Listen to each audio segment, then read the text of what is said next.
Olá pessoal, tudo bem? Passando mais uma vez aqui no nosso canal do YouTube para a gravação de um outro vídeo para não deixarmos aí um tempo muito estendido entre um vídeo e outro, né? E o tema que eu escolhi para nós conversarmos rapidamente hoje será responsabilidade pré-contratual, antes da formação dos contratos.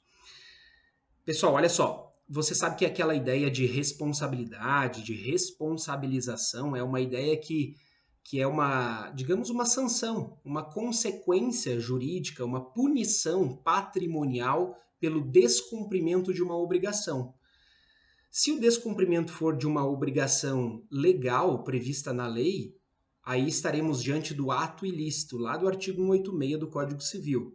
Isto é, quando as partes não têm uma relação jurídica contratual, não têm uma relação anterior ao dano, aquele dano foi proveniente então de um ato ilícito, porque a parte lesou uma obrigação legal, uma obrigação prevista decorrente da própria lei, que é aquela obrigação da neminem laedere, isto é, o dever que todo mundo tem de não lesar a outrem, seja em sua esfera patrimonial ou moral. Uma vez lesado, comete ato ilícito.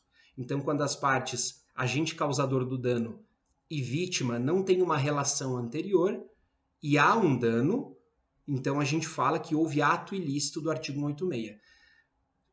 Por outro lado, quando as partes têm uma relação jurídica, principalmente, como eu falei, negocial, contratual, aí a responsabilidade será, logicamente, contratual, tá? E aí não mais estamos falando do ato ilícito, mas sim da figura do inadimplemento, que nada mais é do que um descumprimento de uma obrigação contratual que vai gerar uma responsabilidade, que vai gerar uma responsabilização da pessoa que causou esse dano contratual, tá?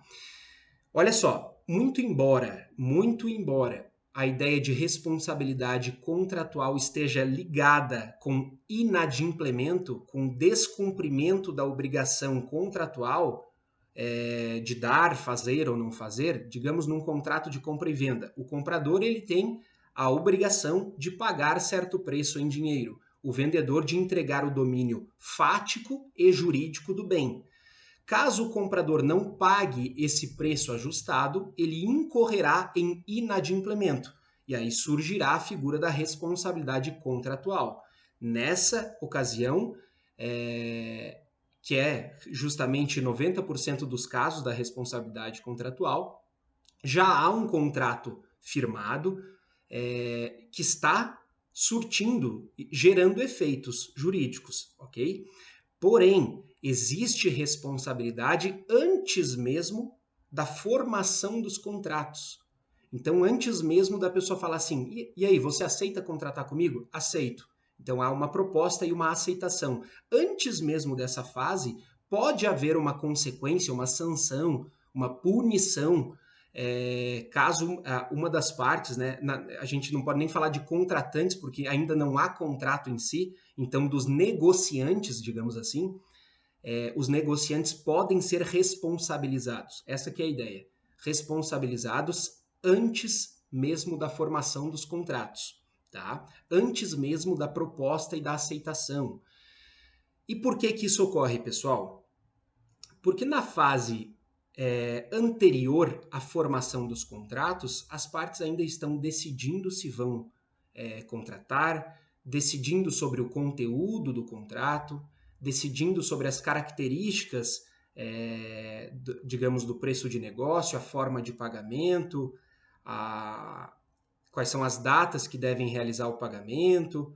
Enfim, elas estão naquela fase chamada pela lei de tratativas preliminares, fase de pontuação, que é justamente a fase de sondagem, né? Eu vou decidir se vou contratar e como vou contratar, entendeu?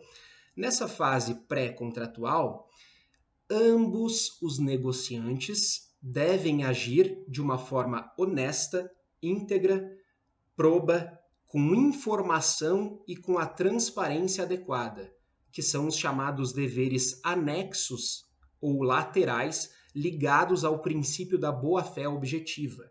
Esse princípio da boa-fé objetiva, ele tem 3 previsões legais no Código Civil. no artigo 113, no artigo 187 e no artigo 422 do Código Civil. Esse princípio ele rege as relações contratuais desde as tratativas preliminares, que é a fase pré-contratual, na fase de execução, logicamente, e também na fase pós-contratual. E quem fala isso é o enunciado 170 da Jornada de Direito Civil e o enunciado 25 também da primeira Jornada de Direito Civil do Conselho da Justiça Federal, tá? Então ele nos ensina esses enunciados que o princípio da boa-fé objetiva ele é aplicado em todas as fases contratuais, desde as negociações preliminares, em que o contrato ainda não foi formado, na fase de execução propriamente dita e na fase pós-contratual também, tá? E uma vez havendo a violação da boa-fé, ou seja, a violação desses deveres anexos, desses deveres de conduta, de comportamento honesto, íntegro, transparente, adequado, enfim, poderá surgir uma responsabilização da parte que violou a boa-fé. É o que fala esse enunciado. Deixa eu achar aqui qual que é o número. Porque o 25 ele fala que a boa-fé é aplicada em todas as fases contratuais, o 170 também. Aqui ó, é o enunciado 24 da primeira jornada de direito civil, que fala o seguinte, que em virtude do princípio da boa-fé, positivado no artigo 422, que é a função integrativa da boa-fé, a violação dos deveres anexos constitui espécie de inadimplemento, independentemente de culpa. Ou seja, mesmo antes da formação dos contratos, pode haver responsabilidade por quebra da boa-fé, cuja quebra da boa-fé vai ser uma nova modalidade de inadimplemento visto pelos doutrinadores. Então, o inadimplemento não é apenas o não cumprimento da prestação, isto é, do dar, fazer ou não fazer, que a parte assumiu quando celebrou o contrato. O inadimplemento pode também ser decorrente da violação da boa-fé. É uma nova modalidade mesmo de inadimplemento, tá? Nova espécie de inadimplemento, que vai surgir uma responsabilidade, uma responsabilização, isto é, um dever de indenizar se aquela pessoa que foi lesada, né, em decorrência da infração da boa-fé por parte do outro negociante, se aquela pessoa sofrer algum tipo de dano em razão da quebra da boa-fé, ela poderá ser indenizada. Isto é, haverá uma responsabilização da outra parte, do agente ofensor, né? Um exemplo muito clássico disso aqui, dessa responsabilidade na fase pré-contratual, é aquele caso dos tomates, né? Salvo engano, deixa eu ver aqui, foi uma apelação civil julgada lá no TJ do Rio Grande do Sul em 1991. Em que, qual que era a história mais ou menos, só para vocês entenderem. A empresa Sica, que era o nome dessa empresa, ela distribuía sementes a produtores rurais na época para que esses fizessem o plantio dessas sementes e aí elas criavam uma expectativa para esses produtores que a empresa ia comprar os produtos, os tomates depois da colheita, né? E aí no final da década de 80, após uma distribuição normal, natural, como já vinha ocorrendo há muitos anos dessas sementes, como de costume aos produtores rurais, a empresa do nada resolveu, por livre conveniência, digamos assim, não mais adquirir os tomates que haviam sido as sementes plantadas e os tomates colhidos pelos produtores rurais, frustrando assim uma legítima expectativa, violando o princípio da boa-fé antes mesmo de ter um contrato assinado, uma proposta, uma aceitação. Então, nessa fase das tratativas preliminares, a empresa violou os deveres anexos relacionados com o princípio da boa-fé objetiva, frustrando uma expectativa experimentada pela outra parte e causando um prejuízo patrimonial, né, material.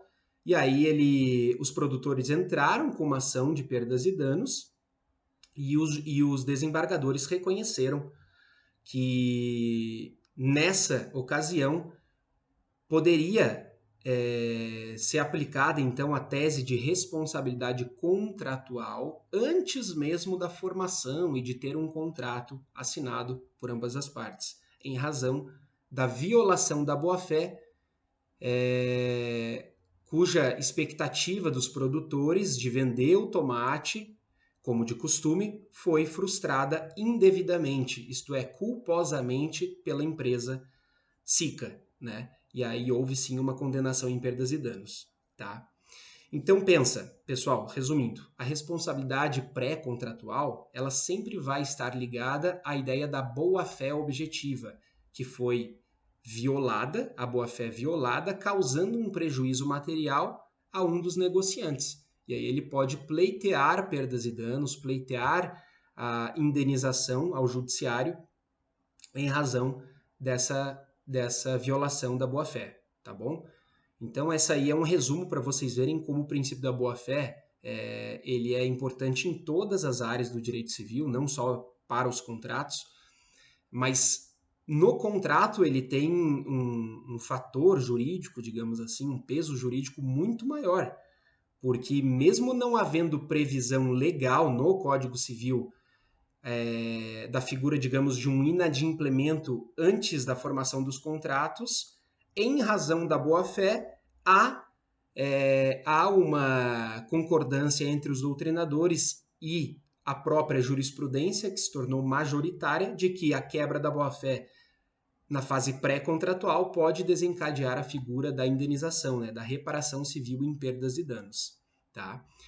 Então, fica aí a minha dica de hoje. Espero que você tenha gostado da nossa mini aula. Tá? Qualquer dúvida, manda aqui nos comentários, dá uma curtida no vídeo para fortalecer aí o canal. Tá bom? Um abraço, pessoal. Até o próximo vídeo.